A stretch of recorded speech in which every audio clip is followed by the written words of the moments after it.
So the royal party leave the throne room there at St James's May Palace. I now invite the deputation party and the witnesses to the oath to exit via the picture gallery and the matted hall.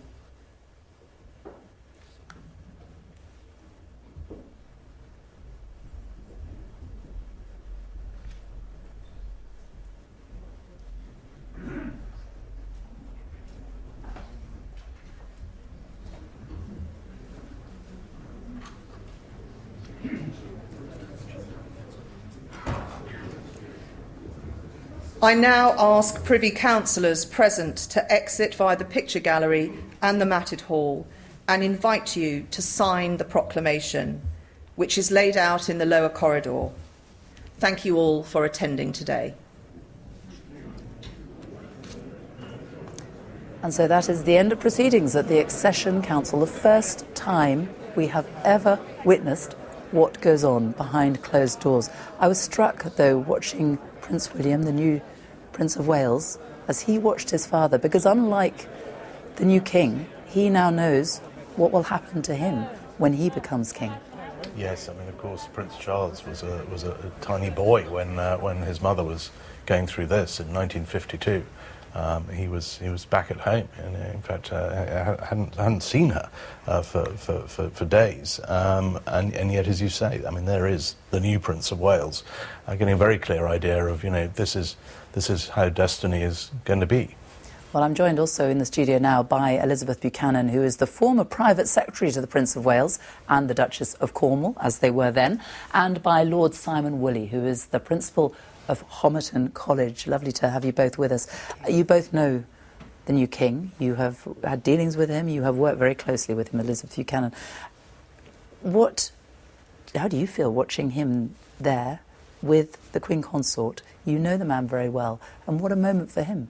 What a moment, but it is so emotional, and yet it is so seamless, and he just wears the mantle of kingship with such grace and dignity and elegance and humility.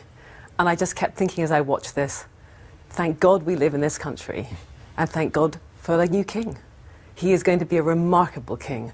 He knows this country intimately. He knows this country probably better than any politician, because he has travelled it for decades. He knows the world. He knows the Commonwealth and the realms.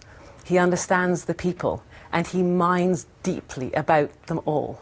And he will bring all that wisdom and all that experience to the new role that he now holds, and he will do it remarkably brilliantly. I have absolutely no doubt. But what we must remember when we were watching him there is it is less than 48 hours since his mother died.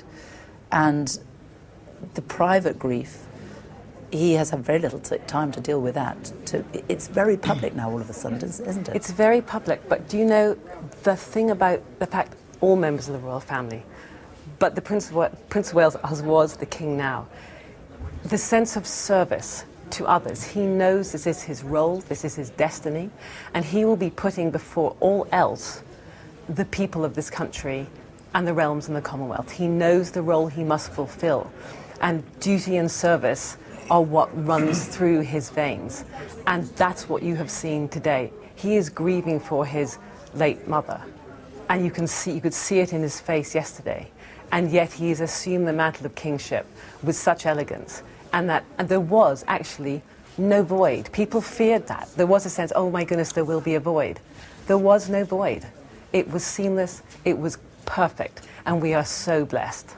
And Lord Woolley, I'm very interested to know how you think the new king will be as a monarch. Yes. You've had dealings with him in the past, you've spoken to him at length. Right. And it will be a very different reign from that of his mother, won't it? It will, but there's extraordinary proceedings, historic, that we've just watched, and I feel humble just watching it, seeing it being played out with all the former prime ministers and really the whole world watching.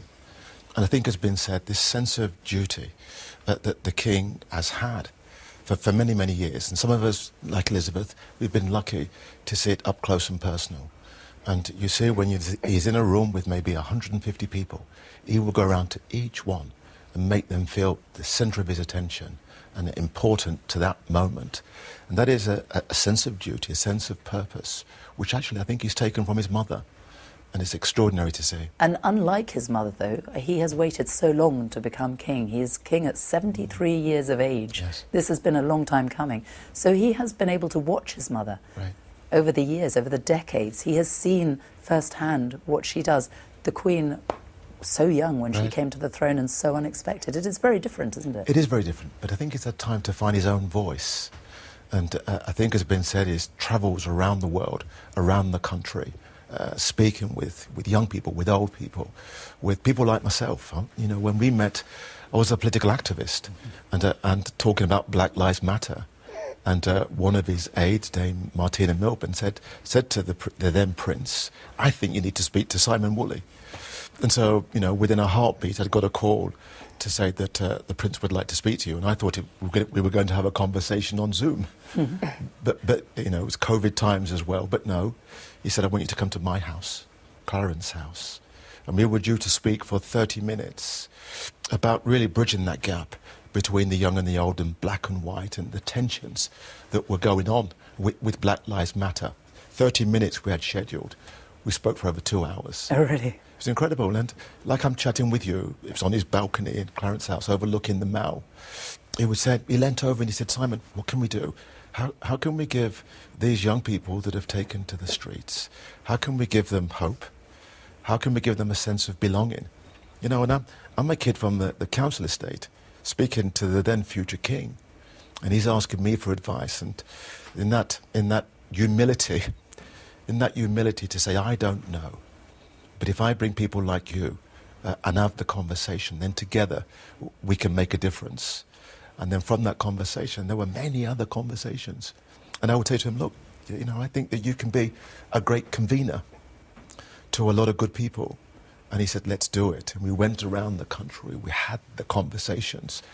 And you saw many young people who, you know, might be fearful of meeting, you know, the future king. He would make them feel at home. He would listen to them, and great conversations were had. Well, we're going to talk about more of that in a moment, but right now we're going to go back to Friary Court, which is the courtyard outside St James's Palace, and that is where the proceedings this morning now resume. Clive Murray is there for us right now. Clive. Yeah, hi there, Sophie. The King's Guard and Band are in position for a performance a little bit later on. But I have to say, the atmosphere here is quite surreal. I'm surrounded by about 1,000 people, and you can hear whispered conversations, a bit of murmuring in the crowd, but essentially there's a hush. Listen. There's a silence. There's a sense of solemnity that this is such a historic and important moment that requires a little bit of quiet. And for quite a while here, actually, all you could hear was birdsong and the sound of the guardsmen's hobnail boots on the ground. But we're waiting for the proclamation. It's going to be coming pretty soon. And I've got a member of the public here, Anjna Taylor, living in Canada, who's come over and wanted to be at the front of the queue actually here to see the proceedings. Anjna, thank you for joining us. Why was it so important for you to be here? It's very important for me to hear because the Queen Elizabeth, she served the country so well for so very long in a very dignified way. She brought the Commonwealth together in times when it was difficult, but she still kept it all together.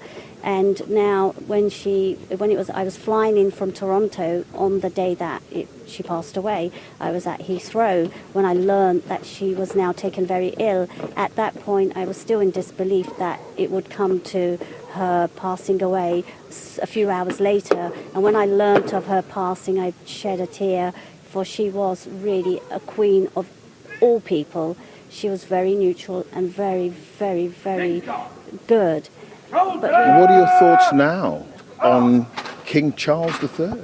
I think King Charles III is going to be a fabulous king. I do believe he is very much in touch with the people. I think that he was also very ahead of his time on saving the planet and the environment. Okay, Anjna, thank you so much for joining us. Thank you. We're getting that proclamation, obviously, in the next few minutes or so. And with that, it's back to you.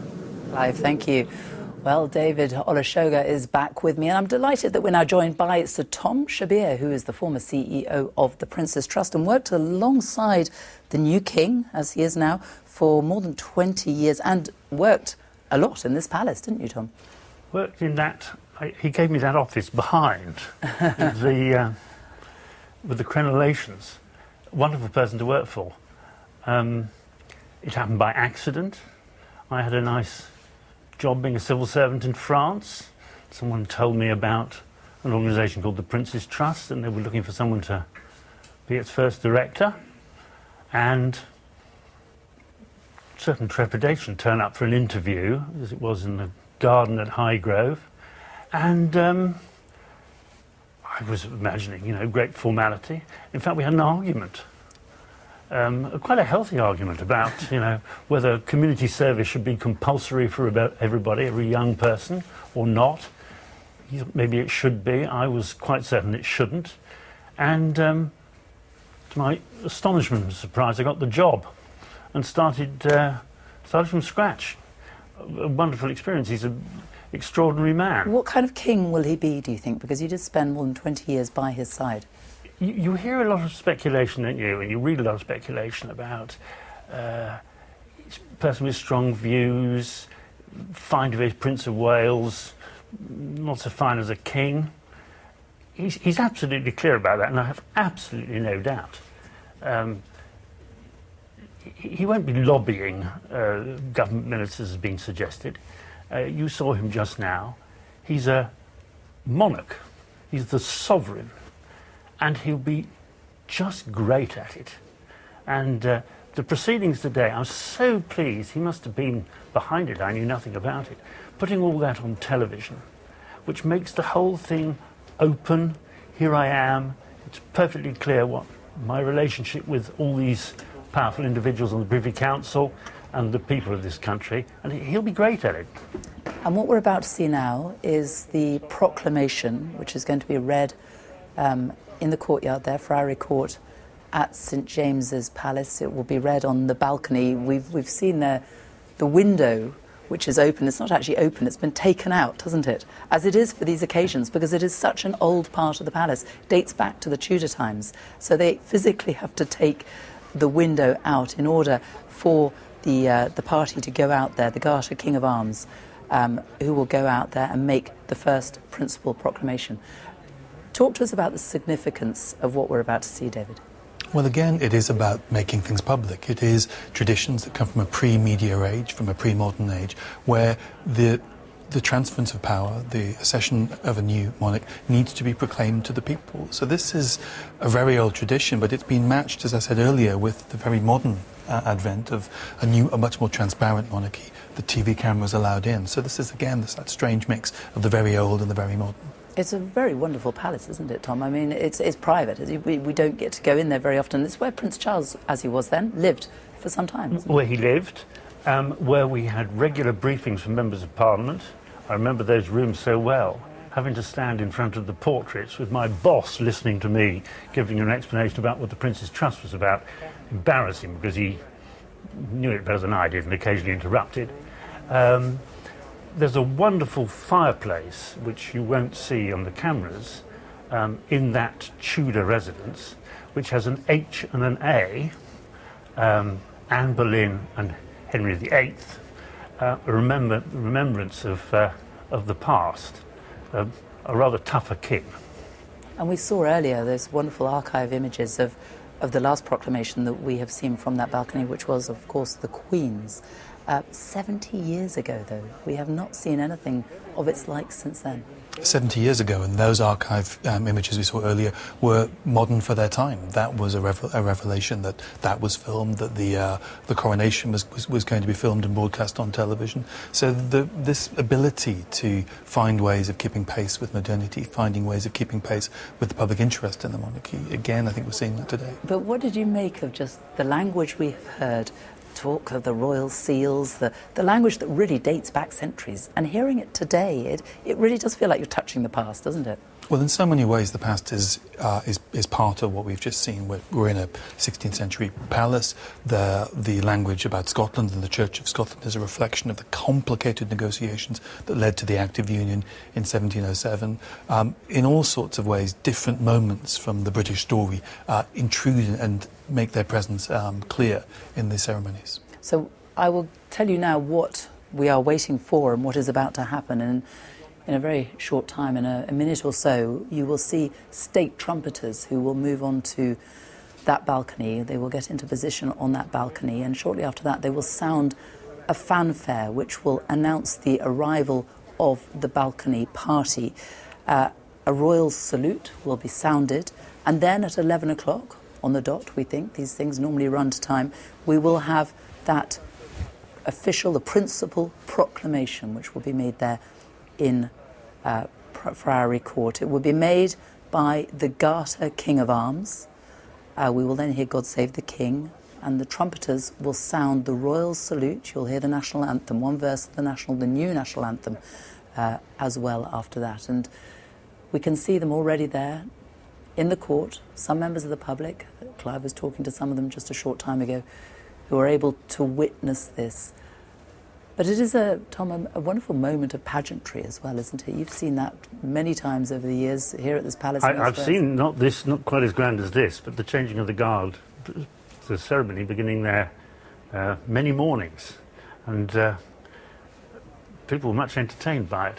I also remember the last time I was there, we had in 2010 a sustainability festival, very much up the Prince of Wales's list of enthusiasms. David Attenborough was speaking right underneath those arches, underneath the balcony. We also had a sustainable fashion show, looked at by many people. We had about 60,000 people there, I think. It is very much the seat. The Mayor of London, Boris Johnson. But that palace is very much the seat of. It's been used for a lot of official functions over the years. Always used for these official functions, and very busy. Duke of Edinburgh Award Scheme often did their ceremonies there, etc., etc., etc. Band of the Coldstream Guards there, and the balcony party now. The trumpeters, state trumpeters, moving into position, as they have done over centuries, more than 300 years. This has taken place every time we have had a new king or queen.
So, Priory Court, the St James's Palace detachment of the King's Guard, alongside the band of the Coldstream Guards.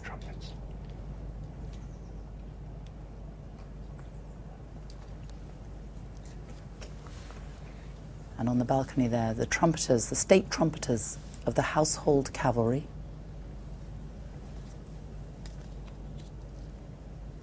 The Garter King of Arms is accompanied by the Earl Marshal and other officers of arms, and the Sergeant at Arms will make the first and principal proclamation.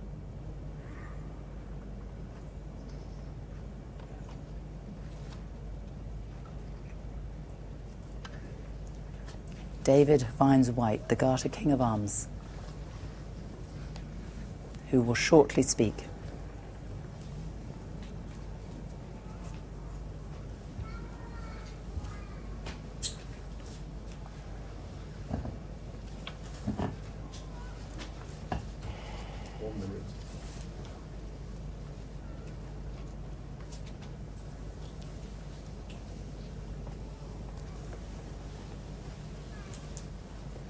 And the crowd's there, their arms aloft with the camera phones, waiting to catch this moment. Robert Hardman is with me again. It will be a very simple moment, but it is a highly significant one. Very significant. What we are witnessing here is royal communications circa 1400, and some things don't change.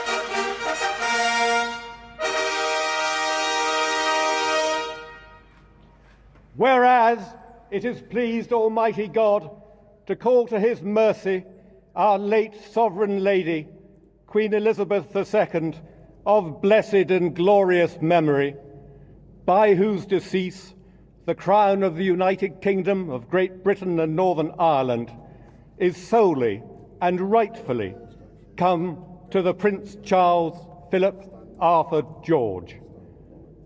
We, therefore, the Lords Spiritual and Temporal of this realm, and members of the House of Commons, together with other members of Her late Majesty's Privy Council, and representatives of the realms and territories, aldermen and citizens of London and others, do now hereby, with one voice and consent of tongue and heart, publish and proclaim that the Prince Charles Philip Arthur George is now, by the death of our late sovereign of happy memory, become our only lawful and rightful liege lord, Charles III. By the grace of God, of the United Kingdom of Great Britain and Northern Ireland, and of his other realms and territories, King, head of the Commonwealth, defender of the faith, to whom we do acknowledge all faith and obedience with humble affection, beseeching God, by whom kings and queens do reign, to bless his majesty with long and happy years to reign over us. Given at St. James's Palace this 10th day of September in the year of our Lord, 2022.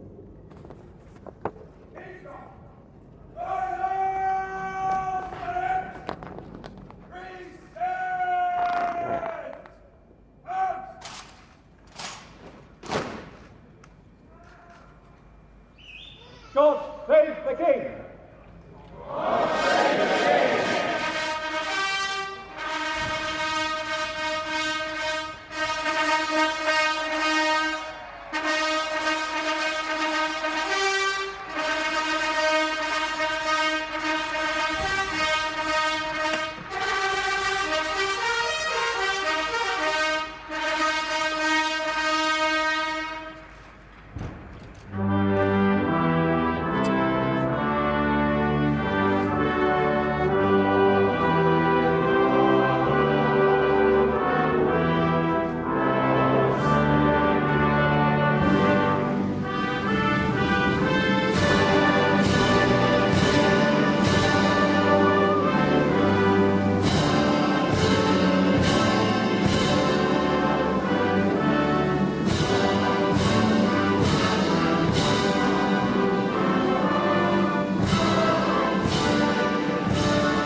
3 cheers for His Majesty the King.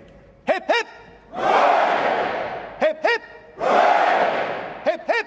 Hooray! King's Guard, good place, pictures. Good place. Pictures.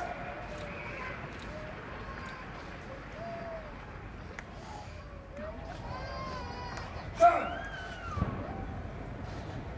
King's Guard.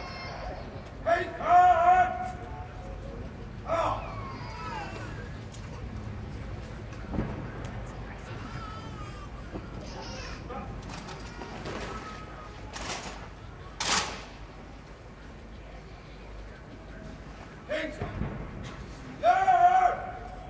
Ah.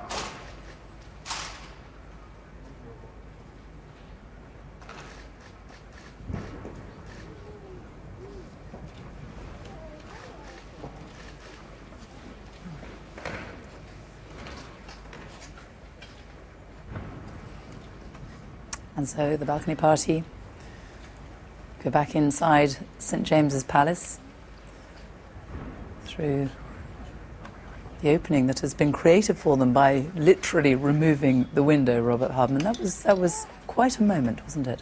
That really was. I mean, there we had Garter King of Arms doing what Garter King of Arms has done for centuries. We just saw a piece of British Army drill you very rarely see of the Coldstream Guards there doing a remove headdress and 3 cheers while armed. I mean, sometimes you see that on parades without weapons, but beautifully done. And I thought what was so telling there was the way this event is echoing beyond these ancient walls. You could hear the crowds out in the Mall, many of whom will be following this on their phones, on TV and radio, and the cheers echoing. It wasn't just 3 cheers here in St James's Palace.